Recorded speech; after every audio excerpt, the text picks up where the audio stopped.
Hey Waffle Gang, I do hope you're well. My name is Mark and today we're checking out some more Reddit stories. And if you do love a Reddit story, why not consider a like, subscribe, maybe that notification bell too.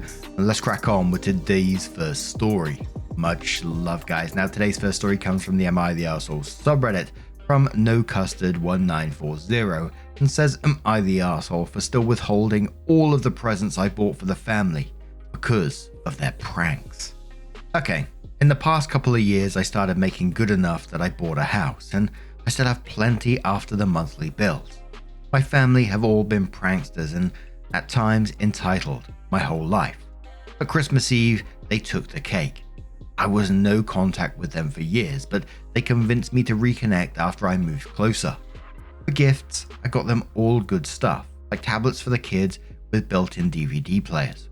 I just went away to Google, and yes, they do actually exist, sports memorabilia and camping stuff for my dad, brother and uncle, specific antiques, jewelry and appliances for my mum, sister-in-law and aunt. I brought my girlfriend with me, as what little family she has are horrid, so she was delighted to spend Christmas Eve with my family. Everything was going smoothly and I warned my family no pranks on me or my girlfriend at all. They swore none would happen, but they could not resist. We got attacked by silly string from multiple fronts. That stuff reeks and gets everywhere. Somehow we powered through that. But then came the gifts.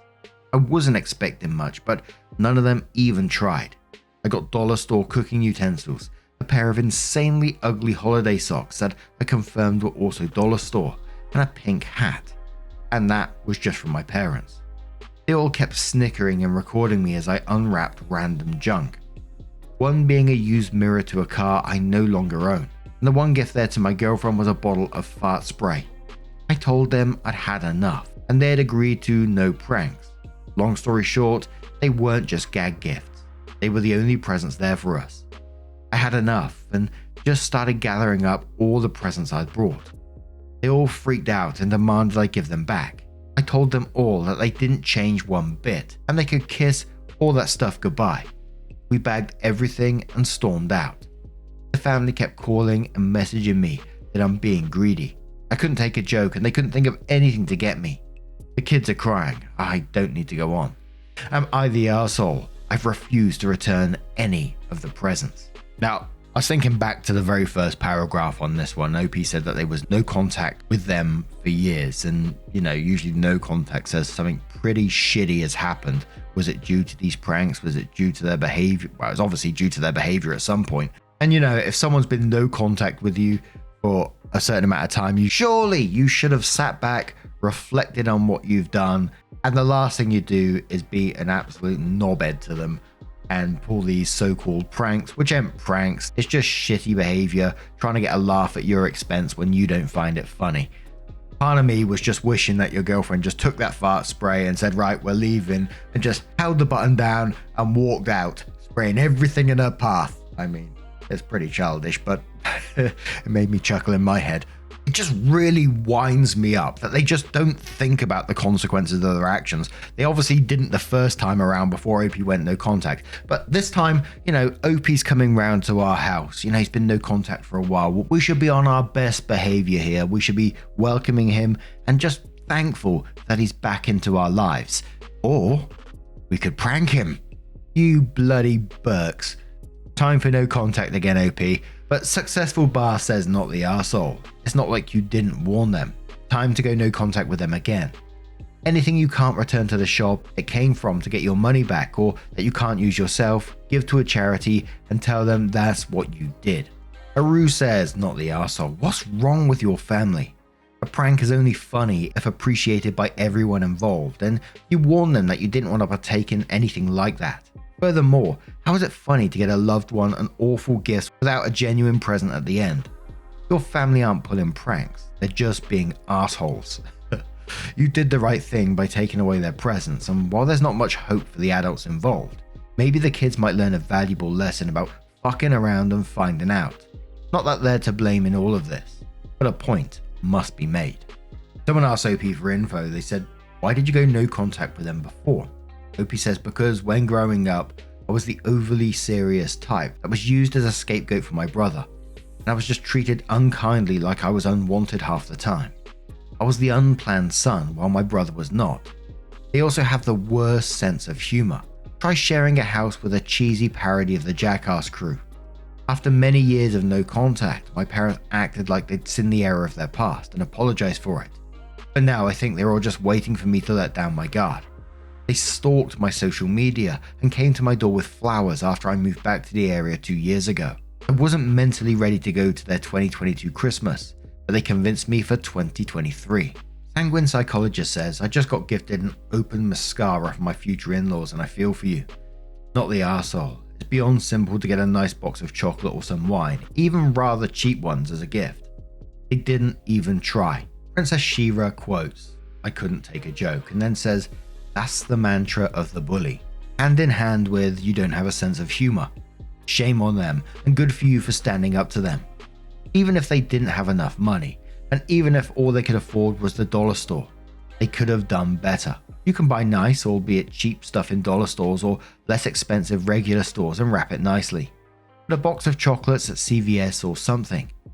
You and girlfriend surround yourselves with positive and supportive people. Hope you can plan for a better holiday next year. Not the arsehole. So, around 3 months later, Opie updates and says my girlfriend recently saw my original post read on YouTube and asked that I update here. I previously posted in another subreddit about what my family did to me on Christmas Eve. Back at work, word of what happens with my family spread around the office when it shouldn't have. I talked about it to just one friend at lunch and a few days after making my first Reddit post, and the office gossip just happened to be hiding nearby, listening to every word I said. Within days, it was all over the office. And someone in the office was apparently social media friends with my brother. In short, my family found out about my Reddit post, and they went off about how they thought I was a brat who couldn't take a joke. I told them the 400 not the arsehole comments said otherwise. They said they tried to say I didn't tell the truth. I asked them to read the post over the phone and tell me what in it was a lie. Well, their recollection was suddenly quite bad because I made it clear every detail was on point. I even still have the messages from them confirming numerous details. They tried gaslighting, but I wasn't having it. I was never going to let them try to rewrite history again. My mother resorted to crocodile tears and guilting, but I called her and my father out as self-serving narcissists who played favorites and would rather make me the bad guy so they wouldn't have to feel bad about themselves. They didn't deserve to berate me or cry for sympathy when they were complicit in my misery since childhood. Then I hung up on them. They tried calling back again and again, but I refused to pick up, and I deleted all of their voicemails. But I kept the text just in case I'd need to go to a lawyer. More people in the extended family were made aware after the links to my Reddit account got around. Initially, some sided with my parents and brother, but quickly switched sides when they saw the writing on the wall. My parents then tried to turn my brother into the new scapegoat for the situation since it couldn't be me. And then it turned into a chicken fight. After about 2 weeks, my parents showed up at my door to try and get me to talk to them, but I refused. I found out later that other relatives called them 50-plus-year-old children, and that they owed me a lifetime of apologies. My brother apparently doubled down that what they did was funny and refused to admit any wrongdoing. But his wife and even his own kids were furious at him. He was made to delete the videos he recorded of me at Christmas by the rest of the family, and he blamed me for it because I ruined his best prank yet. My sister-in-law ended up slapping him and calling him a man-child, then saying she'd never been so humiliated to be his wife. She was apparently unaware of what family put me through growing up until the Christmas prank because I'd hardly seen her before cutting contact with my family. Then she gave him an ultimatum: marriage counseling and a sincere apology to me, or she would leave him. My brother stubbornly refused, and his wife took the kids and left for a few days.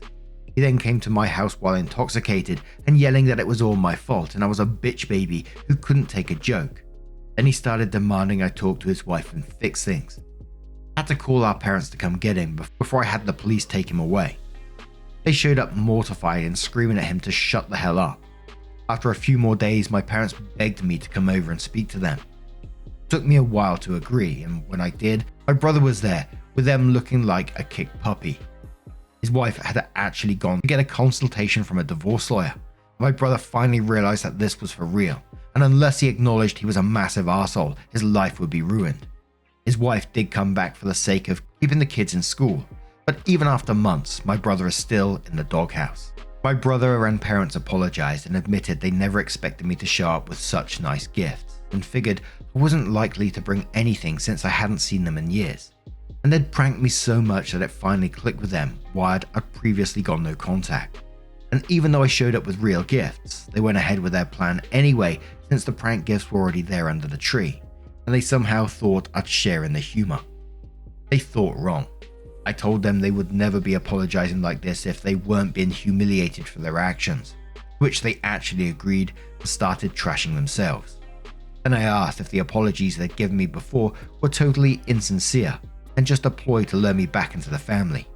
They couldn't say they were or weren't. I'm not sure even they know anymore. So then I had a very frank discussion with them about my childhood and why I might never want to associate with them ever again. They didn't argue with a single point I made. All the mistreatment, all the favoritism, all the scapegoating. Why? Because I was the unwanted child. I didn't ask to be born. And it sure as hell shouldn't have taken that long just for them to realize what kind of steaming piles of crap they were as people. They just sat there looking at the floor while I ranted at them, and my mother was crying and blaming herself and my father. And my father started blaming her and saying it all started with her. My brother, for once in his life, knew when to shut the hell up and accept fault. And when he finally did speak, he owned up to everything. Since it was too late to return the gifts to the store by the time I made my Am I the Arsehole post, the presents I took back were left in my garage, just sitting in a pile.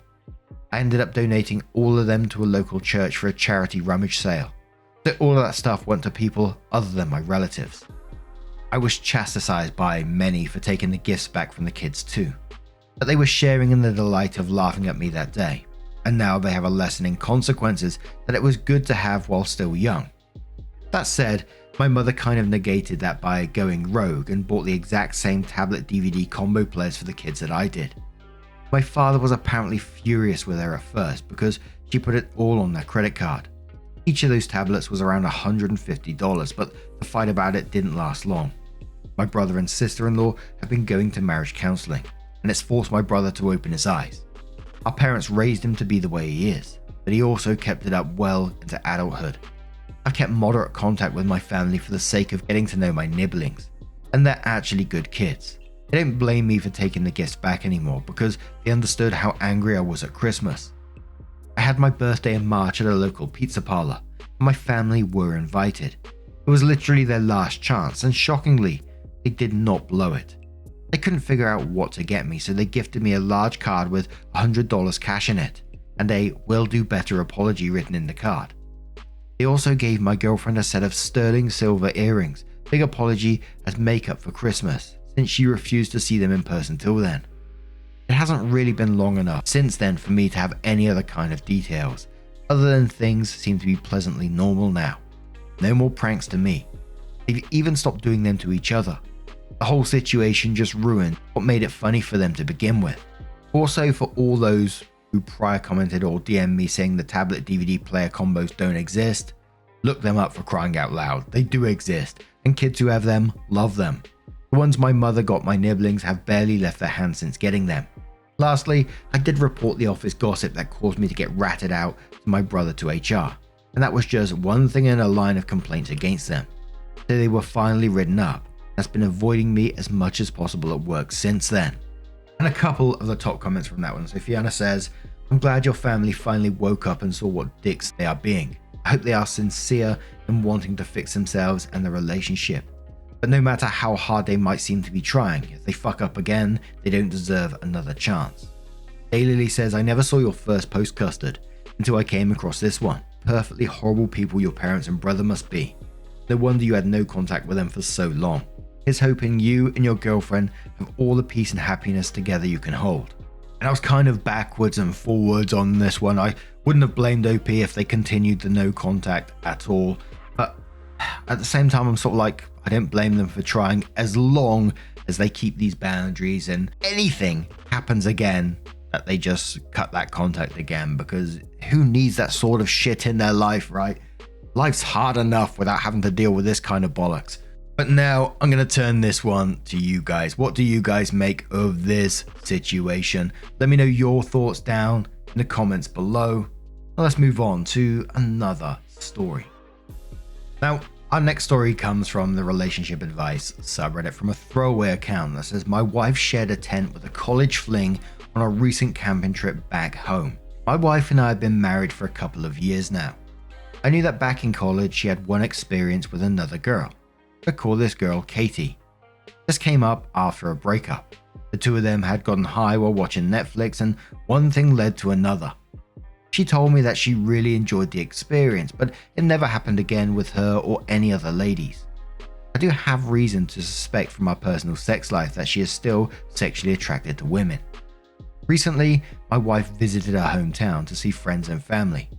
I couldn't go due to work commitments. Over the weekend, she went camping with some old friends. Apparently, Katie was there. My wife claimed she didn't know this would happen. Okay, fine. They camped for one night and my wife comes home a few days later. As we talk about the trip, it slips out that my wife wasn't able to find her old camping gear. Okay, so whose tent did she use? It comes out that she ended up sharing a tent with Katie, a one-person tent. She claims nothing happened, but I'm highly skeptical now. The whole thing just reeks to me. I don't really have any evidence at this point, but I'm tempted to go through her phone when I get the chance. How should I proceed? So Podent starts off in the comments and says, I'll bring up the fact that she shared a one-person tent with someone she has slept with in the past. That's a horrible choice, and she doesn't get a pass because they are both women. Ludwig replies to that, says, if it looks and smells like shit, it's likely shit. Imagine a reverse of OP's wife was telling the story on here. End quotes, my husband went camping with a woman. He had a passionate one-night stand back in uni because he happened to forget all the equipment, but it's okay because he swore nothing happened. Not a Twist says, I'll be telling her that she's fucked up here, regardless of anything happening. Sharing a bed or tent with someone you've previously slept with without asking your partner about it or having an agreement that you both think this is okay is a major fuck up. Would explain that I'm hurt and that I don't trust her because of this, and would let her response then guide any further action. If she owns up and asks how she can rebuild your trust, you can go from there. And if you don't believe that's all that's happened, I think it's reasonable to ask for the whole story, plus some proof by looking through messages, or check in with the person message. If she doesn't accept responsibility or blame, then you need to ask how you can move forward and whether you do it together or not. Bill says, sounds like the trickle truth is beginning. She couldn't find her camping gear and gosh darn, so lucky Katie was there to share hers. Did they get high together? Did they cuddle? Kiss? If you grill her a little and she admits to more of it, then borrow a phone and posing as her send Katie a text. What was your favorite part of camping together? Then tell her to sit with you until Katie responds. And also tell her this is her last chance to tell you the full truth. How exactly do you think she would feel if you spent the night in a one-man tent with a woman you had a one-night stand with? Just because they're the same sex doesn't make it okay, unless you're okay with it. It's a lot harder to be walked on when you are standing up. Savage Comic says, I'd sit her down for a conversation. Part of the thing of people trusting you to do things is not giving them a reason to mistrust you in the first place. I let people cook in my kitchen that I trust not to set fire to the deep fryer or run me through with a filleting knife because they've never shown signs around this. It's weighing on you. That's fine. A one and done conversation where she promises to tell you the whole truth, if not, don't bring it up again, should be doable. She doesn't trickle truth. You didn't stew on this for a decade and bring it up when you're pissed off about who does the dishes. You didn't go out and have a revenge fuck with an ex or try and flirt with someone. And the final commenter says, wow, people are a bit harsh on this post. Something happened once many years ago.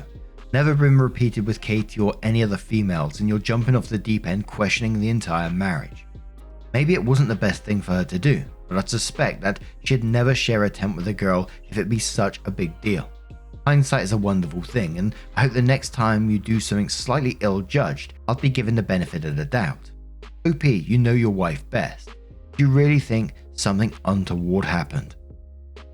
OP gave their brief update a couple of days later and said, ended up talking with one of our mutual friends who went on the trip. She confirmed my suspicions, saying that my wife and Katie were acting weird and even sneaking off together at times. Used this information to confront my wife and she eventually caved and let me see her phone. Went through a text with Katie to see they had been texting and flirting for the past few weeks, even sending each other provocative selfies, and reminiscing about what happened on the camping trip. I was able to send most of these messages to my computer in case it's needed for the divorce proceedings. I appreciate everyone's time and advice. It's a shitty situation, but I'm glad to be moving forward. And the top 2 comments on that one said, time to rip the band-aid off. 2 years is nothing and you're still young. She lied and lied again. Trust is gone. No kids, get a lawyer and file. And Corvus replies to that saying, this would be my advice as well. You really want to spend the next few decades always wondering what she is up to and getting paranoid whenever she is late. And you have the added stress of having to worry about male and female friends. Add no power to that before you become neurotic and bitter. I'm just trying to think of a one-person tent. You know, I bought one when I went metal detecting once because we had to camp over for a couple of days. And that is fucking cozy in there. Let me tell you, how do you get 2 people in one of those? But now I'm going to turn this one to you guys. What do you guys make of this situation? Let me know your thoughts down in the comments below. And just a huge thank you from the bottom of my heart for getting involved in today's stories. Your love, your support, your time always means the absolute world to me. So thank you so much for being involved. And hopefully I'll see you in the next one. Take care and much love. Wake up, get up, stretch my legs, eat some breakfast, milk and eggs, brush my teeth up, wash my face, throw my clothes on, start my day. Wake up, I can smell the smoke from the bacon.